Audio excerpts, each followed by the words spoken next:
Hello, it's Charles with Uber Eats. Today is Sunday, April 6th, 2025, and I am blessed. I got the wake-up call today, and I got to see another day, thanks to the good Lord.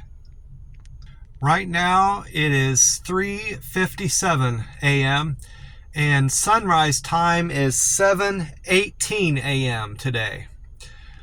They are calling for milder temperatures today, a bit cooler and more breeze. There's a steady breeze going through the valley right now, a stronger breeze than yesterday.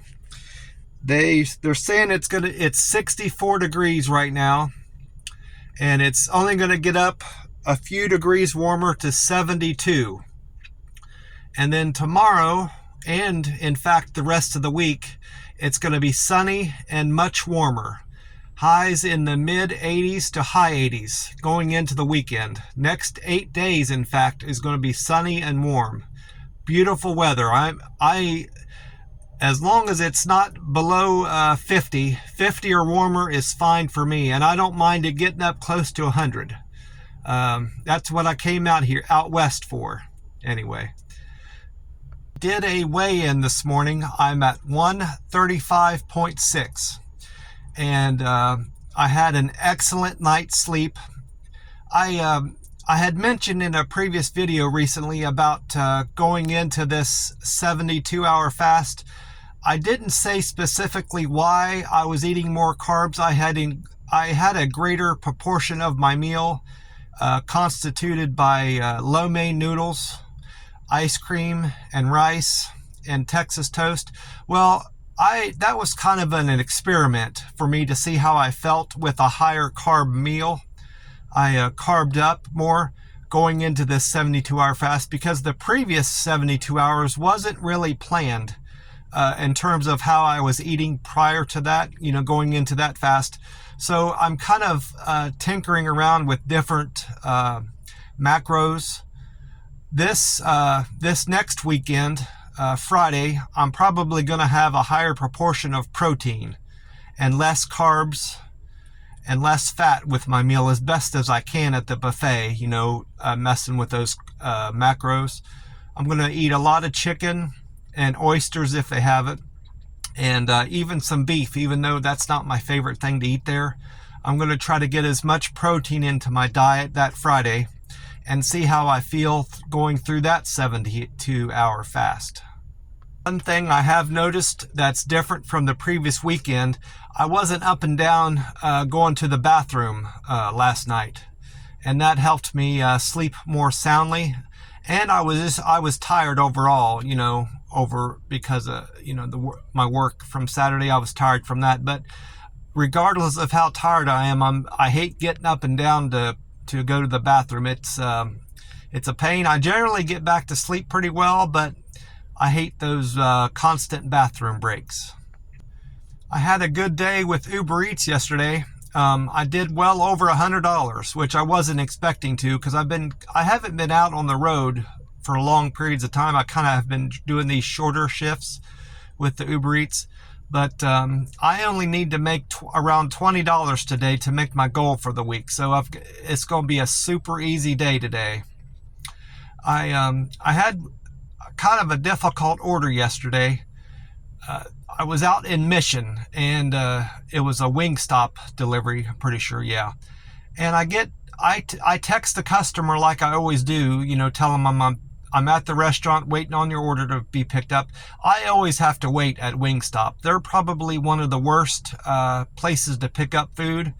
You have to make sure that you've gotten all your bags, and you shouldn't have to do that because the bags are all sealed up, and you have to just rely on everything being there. They don't write 1 of 1 or 1 of 2 on the bags, so you have no clue whether you've gotten all the bags or not. And half the time they don't write the customer's name on the bag either. It's on a receipt that they end up taking off and not giving you the customer's name. And then you're sitting there waiting a good 10-15 minutes most times for the order to be prepared. Well, I text the lady when I get there. I said, I'm waiting on your food at the Wingstop. They're still preparing it. And then when I'm ready to leave, I text her back that, hey, I'm on my way to you. That was a single order. I knew I'd be heading straight to her. Sometimes I kind of screw up and I tell the customer I'm on my way there, and I've got a double and it's not my first stop. But this was a single, and so I text her. I said, hey, I'm on my way to you with your Wingstop, and still no text back from her. It didn't even say that it had been read. It was just delivered. So this customer wasn't watching their phone. But anyway, I get out to Mission, where I'm supposed to be, and I'm looking at the address. I could see where their pin drop is on the map, so I could tell I was getting close. But I also like to keep an eye on the mailboxes, so I'm not passing their driveway. Well, I knew where I was supposed to be dropping the food off, because it was the only driveway, I should say, on that side of the street for a good half mile in both directions. So I was certain I was at the right spot. So I pull into the driveway, and there's no mailbox there for me to ensure that I'm at the right place, but I know I am. And there's a tall, wide metal gate with a chain and lock on it. So I know I'm not going to be able to get up to her house, and it was a leave at door order. So thankfully, the part of the driveway I was able to pull in on was long enough to get me off the street. Sometimes the back end of my car is out into the road, and I don't like that. So I text the customer to let her know, hey, I'm out here at your gate, but I can't drop this off because your gate is locked. And still, I waited a few minutes, 2 or 3 minutes, and still no response back from the customer. So I look down the driveway, and it's not like a regular driveway. It looks like it had been a street at one point. You know how, like, there was a curb on both sides going down, and there was even like a sewer on the right-hand side, about 200 or 300 feet down. I could see a sewer drain. So I'm thinking, this is the weirdest driveway I've ever seen. It was a driveway because there was cars parked. I could see a car, and I could almost see a house down on the right-hand side also. So it was a place where somebody lives, or used to live at least, they had used just a street as their driveway. That's the best way I can explain it. And there was a barn on the left-hand side, and a piece of farm equipment. So it was a house. Somebody was living there. Anyway, I'm not getting hold of anybody, so I'm still sitting there, and I decided to call support to see what they want me to do. I explained the whole situation to tech support. I got right through to them because I'm a platinum driver. The platinum drivers get top tier service from the Uber Eats app. And I went through and I explained to her that I had tried to contact the customer with text, phone calls, and I wasn't getting any response. And then tech support called the customer and couldn't get through. So I was probably on the phone with tech support a good 3 or 4 minutes, all together. And then the customer is finally calling me through. So I had to disconnect from tech, and wasn't able to get my phone answer. Couldn't answer the call to them because I was hung up with tech support, closing out that call. And then she texted me, the customer said, hey, I tried calling you. I couldn't get through to you. Sorry, I wasn't answering my text messages. And I text her back and said, hey, how would you like to pick up your food? Your gate is locked. And she didn't seem to be aware that her gate was locked. She said, oh, I didn't know that.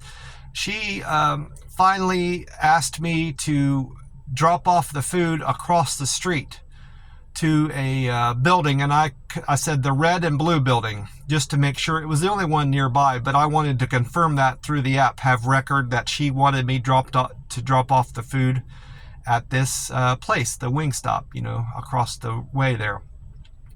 And she said, yeah, just give it to one of the workers there. And so I did that. I went across and I took a picture of one of the workers with his name, and I said, you'll get it to her, right? And he said he would. So I've got everything documented on my side, so she can't claim that I didn't drop it off to her. I did the best I could. Well, I said all that to lead up to this next thing that happened to me. I left there, and I normally don't drive very far in between deliveries, if I don't have somewhere to be delivering food, because I don't want to burn gas. But this particular area of Mission, there's nothing out there in terms of restaurants. And I knew I'd be waiting a long time if I didn't get myself at least a little bit closer to a restaurant within a couple miles anyway. So that was my plan. Well, I'm driving, and this message comes across my app. It sounded like a message sent telling me that I got a tip, from a previous order that day. Well, it wasn't. I pulled over to read it, and it was a long memo talking about service and improving service with the customer and safety. It was too long for me to read here, but I kind of paraphrased the general message. It said everyone using the Uber Eats app should feel safe. Then another part of the memo was talking about this: all restaurant staff should be respectful to you. Then another paragraph of the app was about when meeting or communicating with your customer, be polite and respectful. And then the last part of the memo had to do with handling every delivery with great care. Well, I'm sitting here, wondering if this is just a general message that everybody that uses Uber Eats is getting, or is it directed at me, related to that customer I just had. So I started getting anxious, I guess is the best way to put it, and concerned that customer had put a bad report in on me. So whenever I have these things happen, I go to Reddit. I use Reddit, and I read a lot of Reddit stuff that people post on there. And I belong to this subreddit called Uber Eats Drivers. And I took a snapshot of this memo and I posted it on there. I said, hey, has any of the other drivers gotten this message, or was it directed at me? I just put it out there like that. And I waited an hour, and I went back to that subreddit, and I had gotten 8 responses. The very first one was a wise guy. Went on there and he said, your account you're at risk of losing your account. You were rude to a customer, basically is what they were saying. I could tell they were joking around. But then the other 7 people were serious and got right to the point and said that they had all got that same message, and it was just a blanket statement that Uber Eats was putting out there, and it wasn't directed at me, in particular. And they said that's just something that Uber Eats app does from time to time. That's something relatively new. I'm familiar with Uber Eats. I've been doing Uber Eats like 7 years maybe, and that's not something that they always have done. This blanket statement that they put out to their drivers, which is fine. I would have appreciated it if they had explained that in the Uber Eats app, said this is just something we're sending out to all their drivers and it's not directed to you. I would have appreciated if they would have said that. Would have made it more clear, I guess. Well, like I said, I was quite busy yesterday. I wrote down all my deliveries. I'll be looking down at my notes. I did a single at Starbucks. Then I did a double Whataburger and Jack in the Box. Did another double to Starbucks and McDonald's. And then those were all like individual doubles. And then that McDonald's, on the way there, I was just on that single part of the double. On the way to that McDonald's customer, I picked up another McDonald's, so it became a double. So I had a double McDonald's, and then another McDonald's came in after that McDonald's. So did a lot of McDonald's and a lot of doubles yesterday. Then I picked up a single at Starbucks, a Whataburger double with an IHOP, and that was the best delivery I had yesterday. I did $24. I made $24 on that double. Then I did Wingstop and Roca's Tacos order. And then I ended the day with a Stripes and Edible Arrangements order. And just had a fantastic day all around. Before I forget, I had time in between one of my deliveries, and I come up with a great idea. I think it's going to be a great idea. I'm going to try to do it today and tomorrow. More tomorrow, because I'm going to be delivering a longer period of the time tomorrow, and I'll have better practice at it. But I was watching this YouTube video. It was a YouTube short, and it's this girl that walks up to her parents' door and captures everything she says and does on the Ring camera. And she basically, every video, it's her walking up there and she says, "Hello, mother. Hello, father. How you doing? I'm doing good." And then she just tells them about her day all through the Ring app. Well, that got me thinking, I could do that. Use that to engage with my customer, especially when it's a leave at door order. So what I could do is I could walk up to the door and I said, "Hello, it's Charles with Uber Eats. Here's your Wendy's or IHOP or Denny's order. Thanks for using Uber Eats today," or just some custom message. And I could even ask them to rate me on the app. I said, "Hey, I really like getting feedback. I'd appreciate it if you rated me on the app." And that would be another way to encourage people to give me a thumbs up. I'm going to try it anyway and see if it helps. Gave me a great idea, that girl's video did.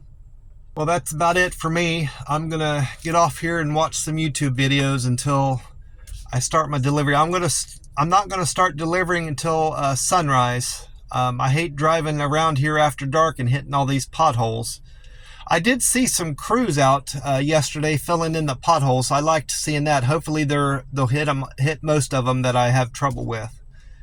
Well, God bless you all, and I hope you've had a great weekend so far. And remember to stay hydrated, drink plenty of water. God bless you all, and I will talk to you soon.